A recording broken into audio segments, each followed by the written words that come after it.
Give thanks to the Lord, for he is good, his love endures forever. Psalms 107:1. Maybe you scribbled them in a journal during a tough season. But imagine an idea that stuck around for 3,000 years. That's the challenge of the Psalms. They aren't just ancient poetry. They're the original human struggle, the original human hope. We're going to zoom in on a single verse today, a simple, powerful call to action. Give thanks to the Lord, for he is good. His love endures forever. Life is messy.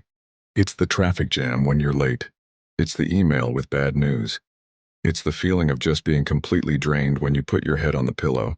In the middle of all that chaos, this ancient writer, this King David or whoever penned this particular psalm, he doesn't just say, "Be thankful when things are nice." He makes two massive non-negotiable claims, two foundations we can build on.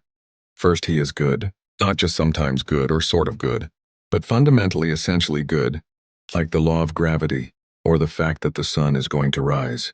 And the second claim is the real anchor. His love endures forever. It doesn't clock out. It doesn't get tired. It doesn't have an expiration date. It begs the question, what does that kind of enduring love actually look like in my life? Let's look at two different kinds of forever. The first forever is the tide of crisis. You've experienced it. It's that season where everything feels like it's breaking. Maybe it was a sudden illness, a heartbreaking loss, or an unexpected betrayal.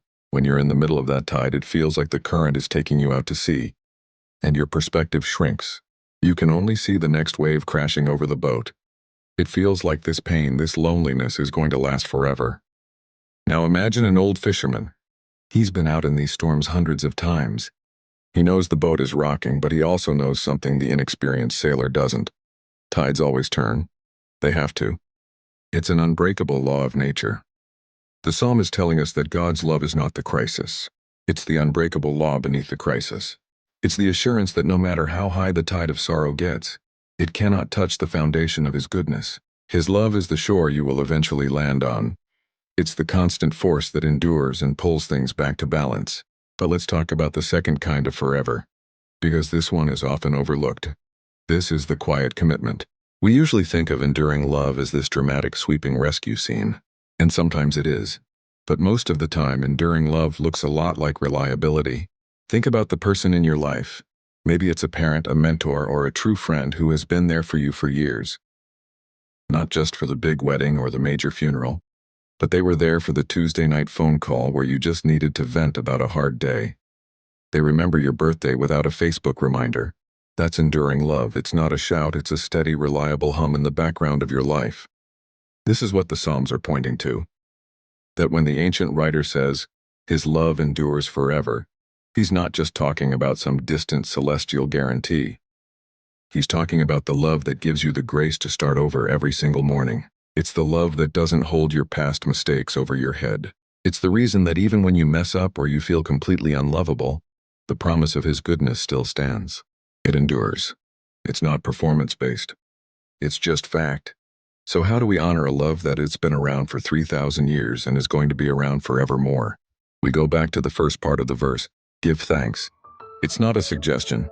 It's an invitation to shift our perspective, to train our eyes to see the echo of goodness in the ordinary parts of our day. Maybe for you, giving thanks today looks like pausing for 10 seconds before you eat dinner and actually appreciating the food and the company. Maybe it's sending that simple unprompted text to someone who helped you 5 years ago. Maybe it's just looking at your own journey and realizing, I made it through that. I'm still here.